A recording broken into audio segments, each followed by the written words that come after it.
in. Come on up, Mr. Christensen. And if I can get some of my staff members right there in case they start asking me questions I don't know the answer to. Thanks a lot, guys. Okay, well, to the ladies and gentlemen of the independent free press of the state of Minnesota, the United States, thank you all for being here. We appreciate you very much for being here because part of what we want to do requires you to help us spread the word so people can know about the important settlement and announcement that we're going to make today, right now. And in 2021, the Kia Boys Challenge, swept social media after a few teenagers posted videos on TikTok showing how Kia and Hyundai vehicles could easily be stolen in a matter of seconds, using nothing more than a screwdriver and a UPS cord.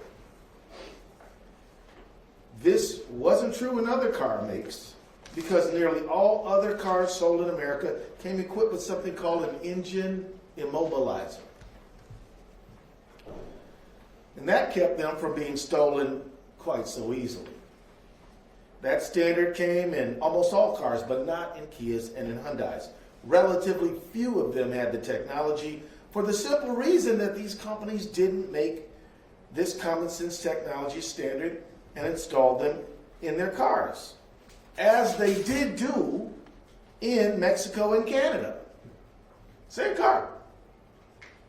Instead, Kia and Hyundai put their profits ahead of vehicle safety and ahead of people.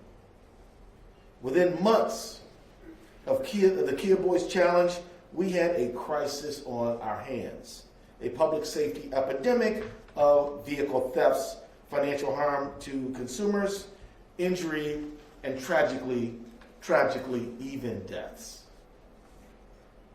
Today, I'm pleased to announce that we have reached a settlement with automobile manufacturers Kia and Hyundai for their role in this costly, deadly crisis.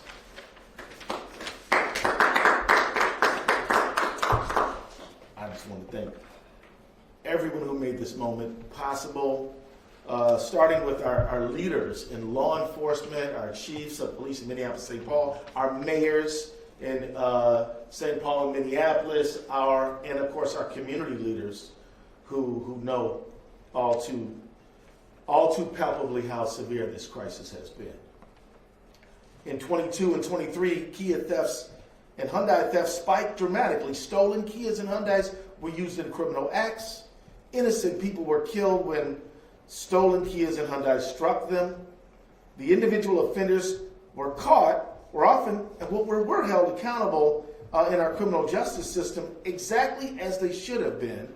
But Kia and Hyundai weren't, even though they had created the conditions that allowed for this criminal behavior to occur and refused to fix it when they learned about it, they were able to escape accountability. So 3 years ago, many of us standing right here in front of you today have come back. Thank you, Mr. Mayors and Chiefs.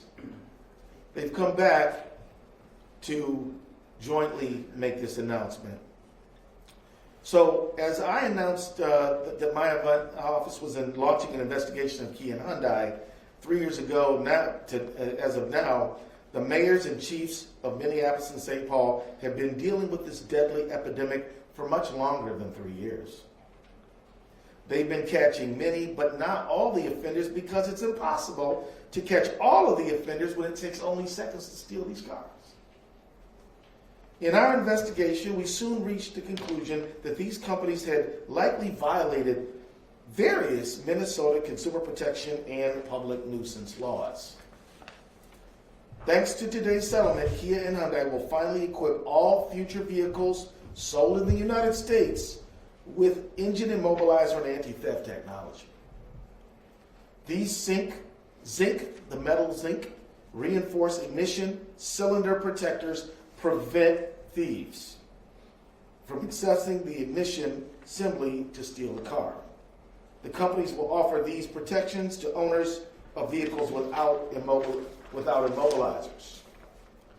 This hardware fix could cost Kia and Hyundai north of $500 million, proving that if you'd have just done it right the first time, you wouldn't be in this situation. But it won't cost the consumers anything.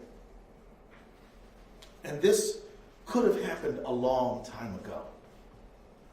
It's not that Kia and Hyundai didn't have the technology. When Europe and Canada made engine immobilizers mandatory, Kia and Hyundai made sure the vehicles sold were in compliance in those countries. It's not that they didn't know immobilizers worked. As far back as October 2007, Hyundai and Kia acknowledged that they saw an 80% reduction in thefts of their competitors' vehicles that were equipped with engine immobilizers, which is pretty shocking in my view. No, it was about the money, pure and simple.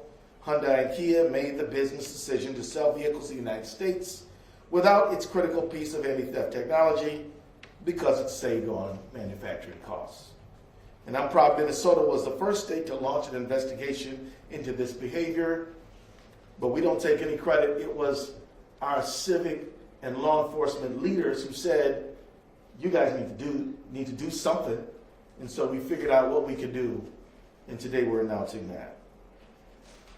But I also want to acknowledge the help of Connecticut and New Hampshire and other offices on a bipartisan basis. We have several Democratic and Republican states who are joining in this settlement, proving we can work together when we try. We got 35 state attorneys generals in the coalition who have come together to make this fix happen. For eligible consumers with eligible vehicles, here's how it will work. Once consumers get notified that their vehicle is eligible, they'll have 1 year to make an appointment with their Hyundai or Kia dealership to have a cylinder protector installed for free. So I urge people to get those appointments scheduled as soon as they can to avoid the missing window.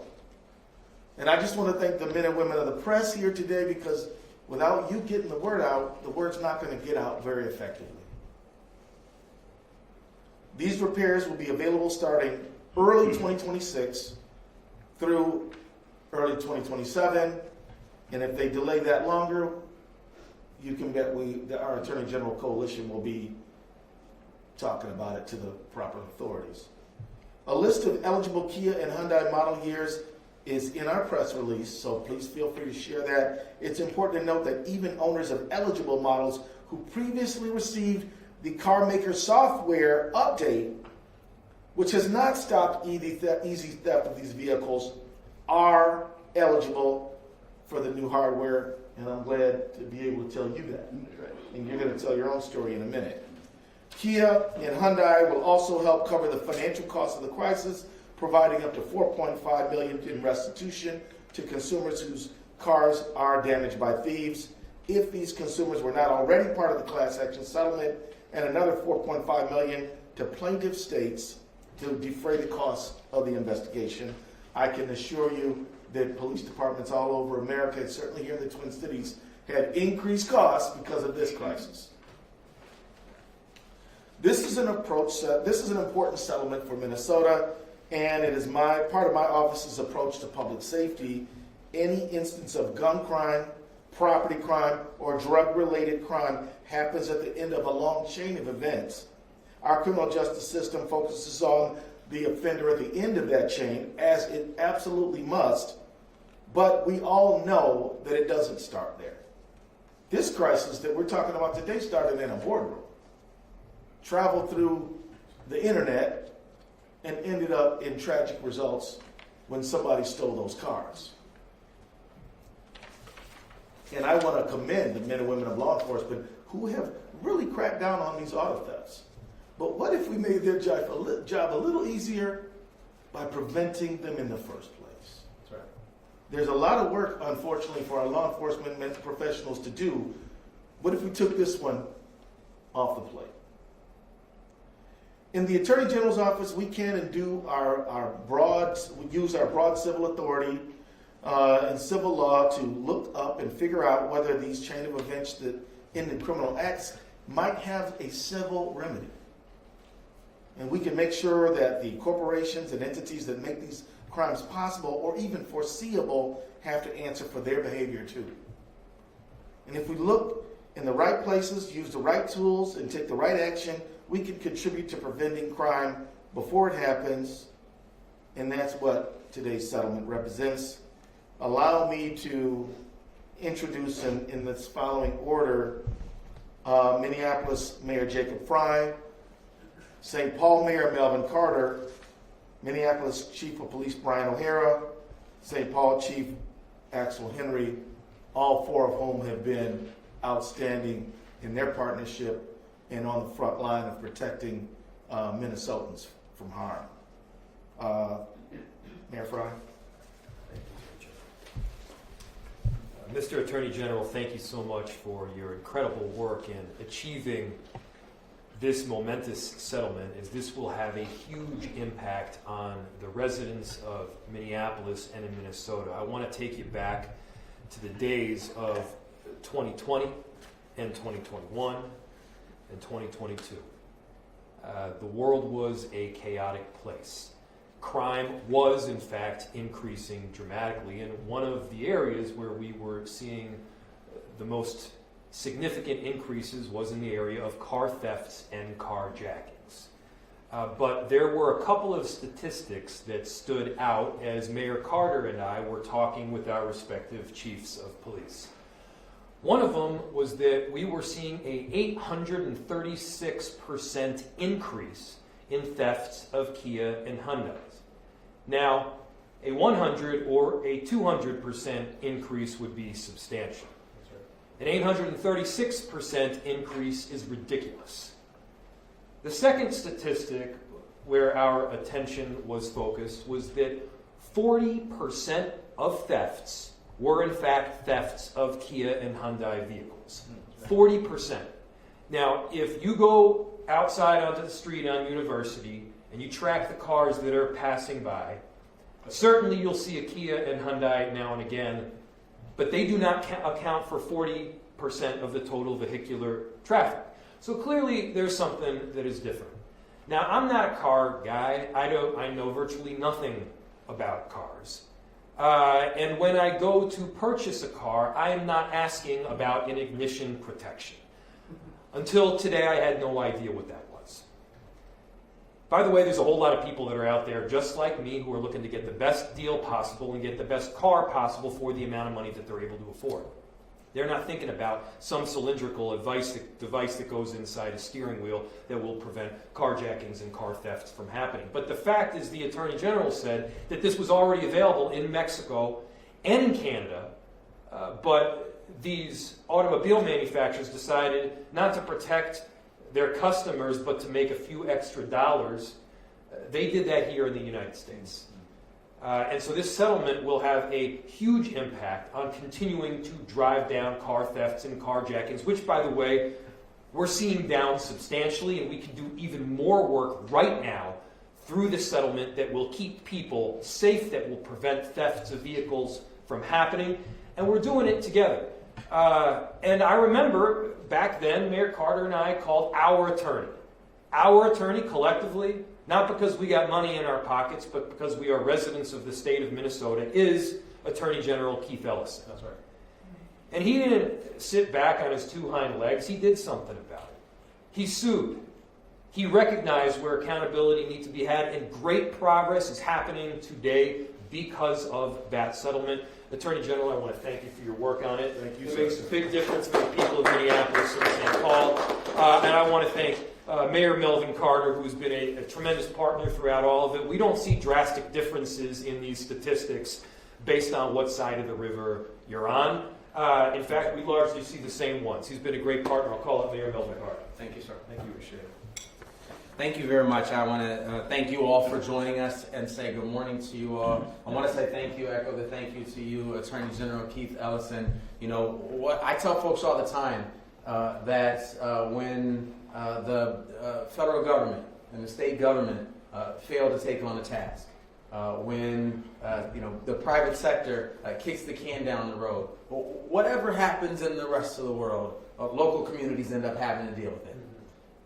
And we know that when companies like Kia and Hyundai shirk their responsibility to keep their consumers, to keep their customers safe, to try to make a couple more bucks.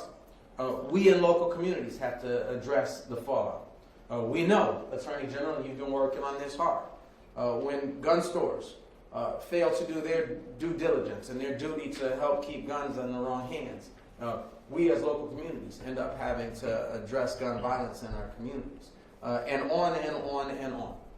And so, as Mayor Fry talks about the increase in auto thefts that Minneapolis experienced just a couple of years ago, Mayor, in that same time, we experienced in St. Paul a 611% increase. A 611% increase in auto thefts of Kia and Hyundai vehicles. That's an outlier. That's something we had to look at and say, wait a minute, what's going on? And as we quickly realized that every other car on the market had these immobilizer devices. That not only did every other car on the market in the United States have these immobilizer devices already installed, but that the Kia and Hyundai, those same models, when they're on sale in other countries, have those devices installed as well. It became very clear that while we had to hold accountable the individuals who were responsible for every individual auto theft, we had to go upstream and identify and address the problem that was creating these crises in our communities over and over and over again. We've talked to you a lot about our Community First Public Safety Framework in St. Paul, which says we can't just wait until after somebody calls 911 to start trying to figure out how to solve problems. Our goal is to start solving problems in such a way that no one ever has to call 911 in the first place. We talked to you then about how these challenges create destabilization in our communities. And we talked to you then about a moment in which our worst fears in St. Paul were realized.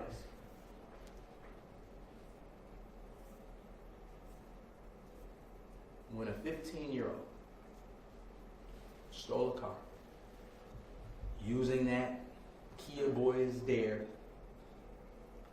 and drove that car and crashed it. And we lost the life of Pua Hang, who was a mother, an auntie, a farmer's market vendor, a wizard-level peppers grower, and an incredible person who ought to still be with us today. You'll hear more about her from her daughter, Paku, who's here with us today.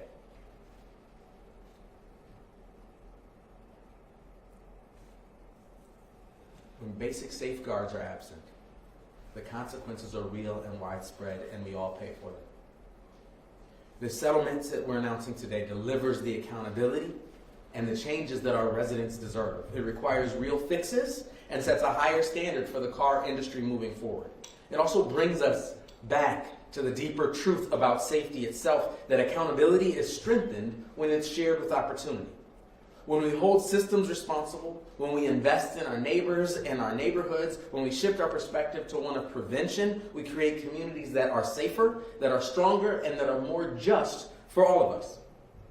Public safety is not optional. It's a fundamental responsibility of government. And whether you're an individual or a corporation, accountability comes with responsibility. You are responsible for helping us keep our communities and our community members safe. Every single one of us. So I want to say thank you to Chief Henry. I want to say thank you to Chief O'Hare. I want to say thank you to all the folks who have been a part of this conversation, because we obviously could not do this without the bigger kind of staff and the teams that are involved in moving this work forward. Thank you all for being here. And with Thank that, you. my turn over. Yeah, thank you, Mr. Mayor. Thank you. And now a word from the guys who are leading the front line fight for public safety. All right.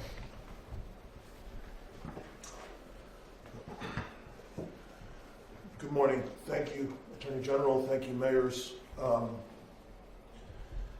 I come from a part of the country that 20 and 30 years ago was known as the auto theft capital of the world.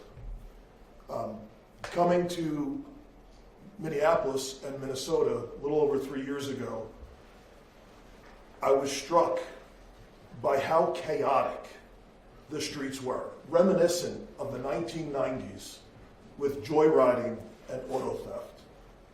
We know that the exponential increase in auto theft because of this problem has resulted in more than 10,000 additional stolen cars driving around Minneapolis alone in that time period. And it's become possible because these two manufacturers were just simply not providing a simple device that had become standard for all cars in this country since the 90s. So we had turned back the clock. And in each of these cases, every theft and every attempted theft affects real people. They're victims who are deeply impacted, who can't afford if this happens one time, let alone time and time again. And it's happened to us. Well, the city of Minneapolis has been dealing with historically low staffing problems. And at the same time, we know this has never been about just auto theft. So our police officers have responded to these scenes, have stood over, and have seen the impact of teenagers who've died in these car accidents, of a teenage girl who's going to be paralyzed for the rest of her life because of one of these accidents. They've responded to the shootings, the robberies, and the murders that have been enabled because these cars have so readily been able to be stolen and used in crimes. And so, while we, of course, are doing everything we possibly can to hold individual offenders accountable, if we're actually serious about what we need to do, we need to be doing everything possible. And that's why I'm so thankful to our Attorney General Ellison, who right from the beginning called us and was willing to listen and to try and figure out additional ways to fix this problem.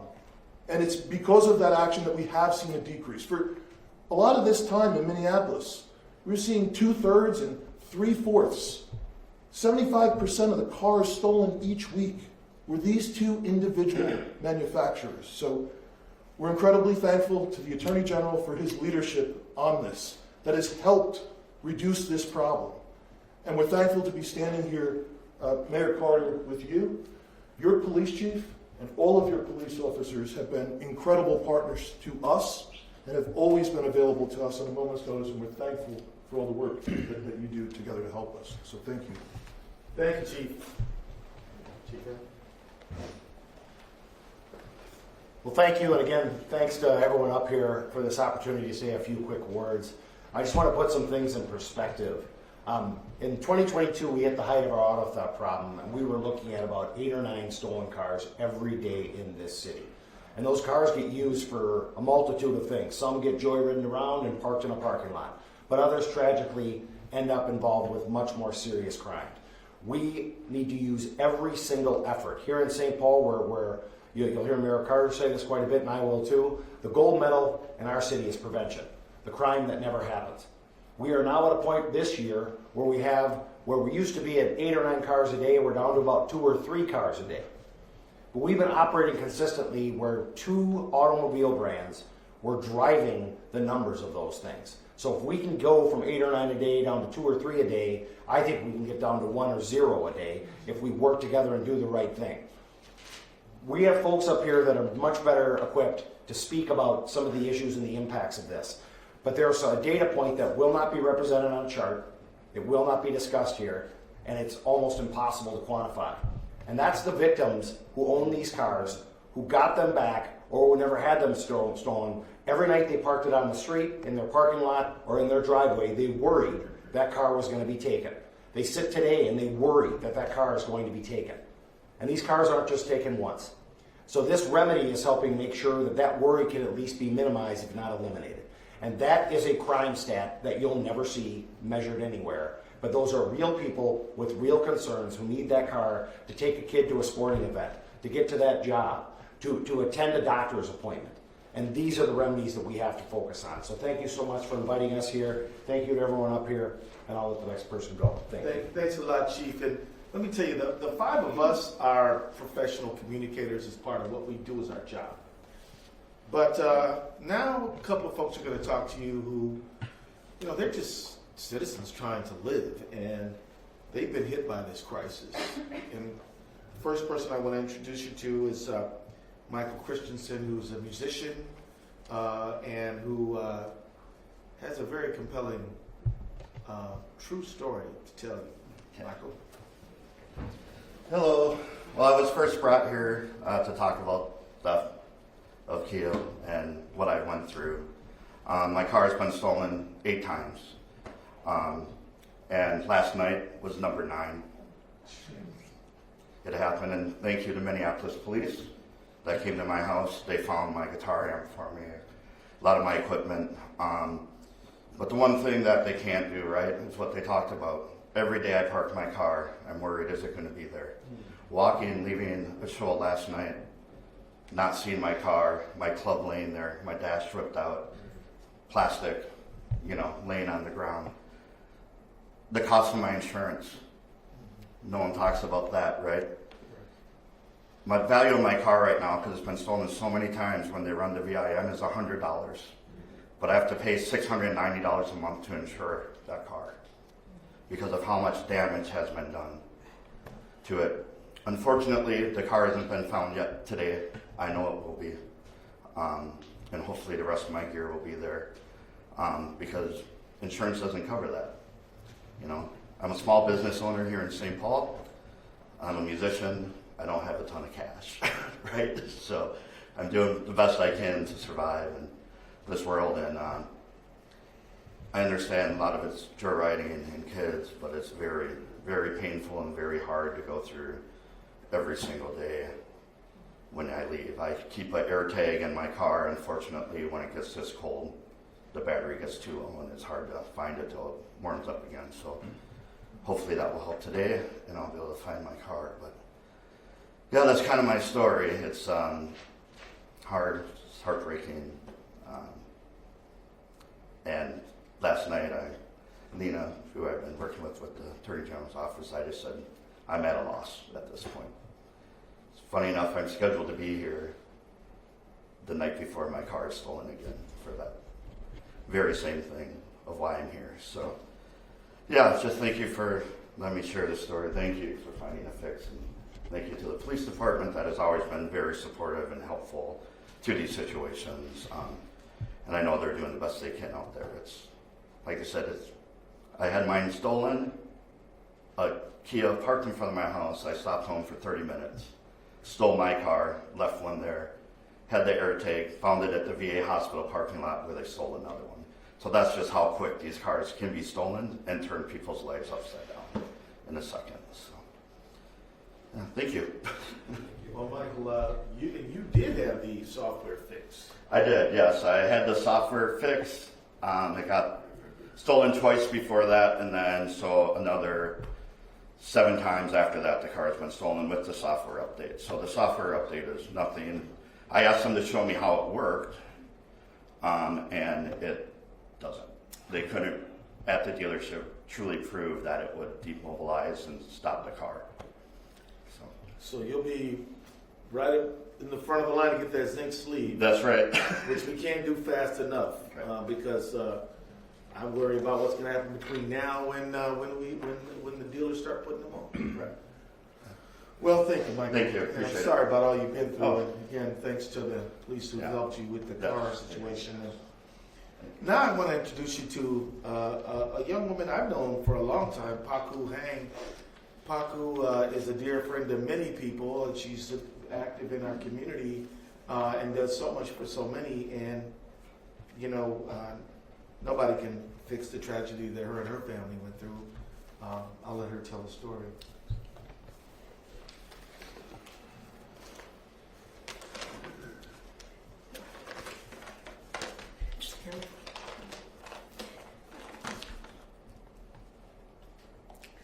On July 17th, 2022, a Kia car was stolen in Minneapolis by a group of juveniles and then joyride into St. Paul. And in the evening when my parents were returning back from the farm, It crashed into my parents and it killed my mom. And so I just wanted to say a couple of words. But before I begin, I wanted to thank Attorney General Keith Ellison for his courage and conviction in leading a bipartisan coalition of 35 attorney generals to investigate and reach a settlement with Hyundai and with Kia. Keith, thank you for truly being the people's lawyer and a steadfast advocate for justice. I also want to thank Mayor Melvin Carter. Just a few weeks before she was killed, my mom was at the farmer's market, and Mayor Carter and his wife came to visit. And my mom gave him a bag full of Hungarian hot peppers. That's what he was alluding to take home. That was simply who my mom was, kind and generous and deeply committed and connected to the community. When my mom was killed and our family had no idea who was responsible, Mayor Carter stepped forward and held a press conference and urged the community to come forward with whatever they knew. Melvin, my family and I will never forget what you did for us during that impossible time. So thank you, my brother. Attorney General Ellison and Mayor Carter remind us that leadership really does matter. And I want to say a few words about my mother, and I have a message for the people at Hyundai and Kia. My mother never learned to speak perfect English, so for much of my life, I was her voice, interpreting for her. And today, I have the honor of speaking for my mom one last time.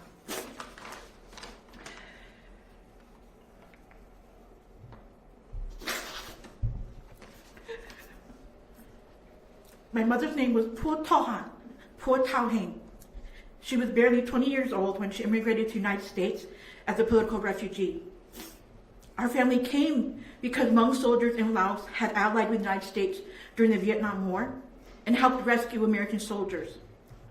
When the war ended and the Communist Party took power in Laos, Hmong soldiers and their families, like my father and my mother, were targeted for reprisal and sent to re-education camps. My mother had never left her province, but she was excited to come to America. She said America would be good for her children because all children could go to school there. My mother had an extraordinary will to live.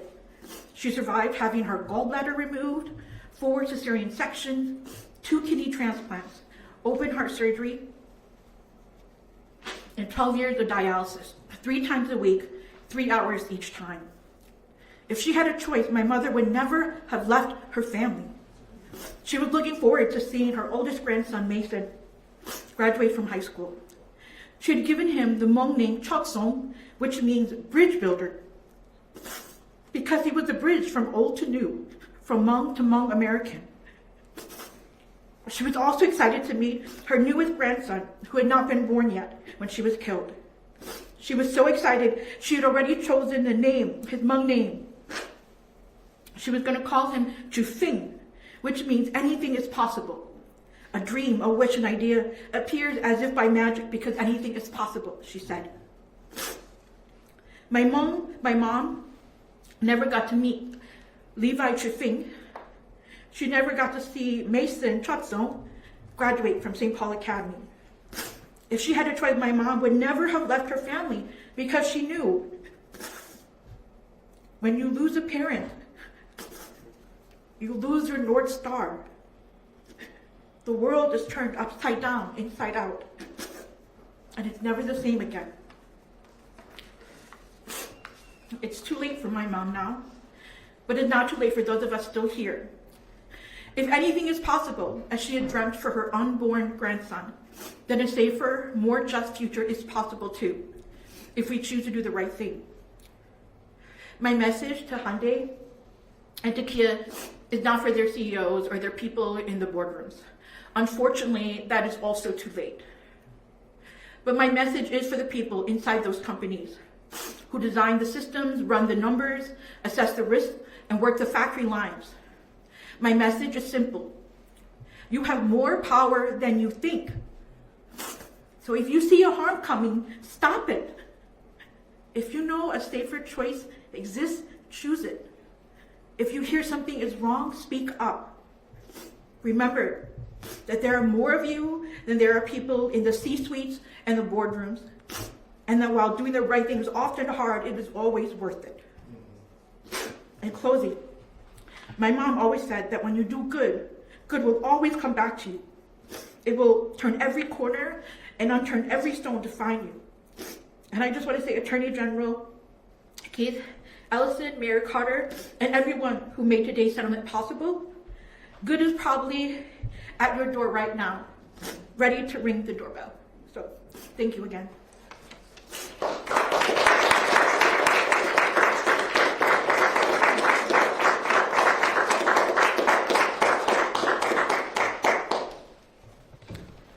Wow, so this is why we have to do this.